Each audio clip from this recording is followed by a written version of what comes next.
रोज की तरह महिलाएं पानी लाने नदी पर जाती है, लेकिन अचानक नदी का पानी जहरीला बन जाता है। सारी महिलाएं अंदर बेहोश होकर मरने लगती है। थोड़ी दूरी पर रामू की भैंस पानी में तैर रही थी। थोड़ी देर में वहां का पानी भी हरा बन जाता है और एक एक करके उसकी भैंस पानी में ही मर जाती है। आगे वह देखता है। जंगल के अंदर से एक हिरन पानी पीने नदी पर आता है और जैसे ही वह पानी पीता है, वह भी वहीं पर दम घुटने की वजह से ही मर जाता है। ऐसे ही बहुत जानवर रामू के सामने अपना दम तोड़ देते हैं। रामू को कुछ समझ नहीं आता। थोड़ी देर में सारा हरा पानी निकल जाता है और नदी का पानी फिर से अच्छा हो जाता है। रामू को कुछ समझ नहीं आता और क्या हो रहा है। वो गुरुजी के पास जाता है और उन्हें सब कुछ बता देता है। गुरुजी कहते हैं, कई साल पहले ऐसा पानी हमारे गांव में आया था, लेकिन वह बस कुछ पल के लिए था। जब रामू और गुरुजी पानी के अंदर फैलते जहर का रहस्य जाने नदी के किनारे घूमने लगे, तभी दोनों को एक गड्ढा दिखाई देता है जिसके अंदर का पानी काला पड़ गया था और उसके आसपास वाले पौधे भी काले पड़ चुके थे और वहां पर किसी के पैरों के निशान भी थे। गुरुजी ने एक पौधे का पत्ता उस पानी में डाला। वह पत्ता पानी में गिरते ही काला पड़ गया। रामू ने गुरुजी से कहा, गड्ढा के अंदर इस जहर का राज है, लेकिन अंदर जाए तो जाए कैसे। तभी गुरुजी ने कहा, जहर को जहर से ही काटा जा सकता है। हमें तुरंत नागिन को बुलाना पड़ेगा।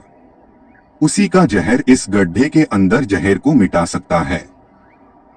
लेकिन तभी पानी के अंदर से एक बुलबुला ऊपर आके दिखाई देता है। थोड़ी ऊपर जाने पर एक फट जाता है और उनमें से एक काली डायन बाहर निकलती है। डायन खाने के लिए आगे आ रही होती हैं। तभी गुरुजी उन पर दो आग के गोले फेंकते हैं। आग से डायन को आग लग जाती है। उड़ते उड़ते हुए लगती है। थोड़ी दूरी पर रामू की भैंस पानी में तैर रही थी। थोड़ी देर में वहां का पानी भी हरा बन जाता है और एक एक करके उसकी भैंस पानी में ही मर जाती है।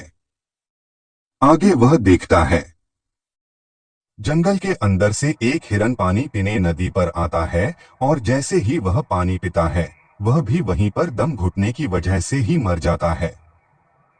ऐसे ही बहुत जानवर रामू के सामने अपना दम तोड़ देते हैं। रामू को कुछ समझ नहीं आता। थोड़ी देर में सारा हरा पानी निकल जाता है और नदी का पानी फिर से अच्छा हो जाता है। रामू को कुछ समझ नहीं आता और क्या हो रहा है। वो गुरुजी के पास जाता है और उन्हें सब कुछ बता देता है। गुरुजी कहते हैं, कई साल पहले ऐसा पानी हमारे गांव में आया था, लेकिन वह बस कुछ पल के लिए था। जब रामू और गुरुजी पानी के अंदर फैलते जहर का रहस्य जाने नदी के किनारे घूमने लगे, तभी दोनों को एक गड्ढा दिखाई देता है जिसके अंदर का पानी काला पड़ गया था और उसके आसपास वाले पौधे भी काले पड़ चुके थे और वहां पर किसी के पैरों के निशान भी थे। गुरुजी ने एक पौधे का पत्ता उस पानी में डाला। वह पत्ता पानी में गिरते ही काला पड़ गया। रामू ने गुरुजी से कहा, गड्ढा के अंदर इस जहर का राज है, लेकिन अंदर जाए तो जाए कैसे। तभी गुरुजी ने कहा, जहर को जहर से ही काटा जा सकता है। हमें तुरंत नागिन को बुलाना पड़ेगा। उसी का जहर इस गड्ढे के अंदर जहर को मिटा सकता है।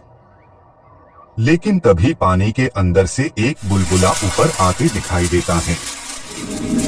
थोड़ी ऊपर जाने पर एक फट जाता है और उनमें से एक काली डायन बाहर निकलती है।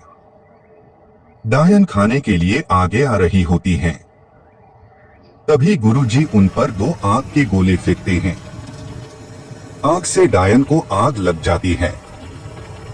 उड़ते उड़ते हुए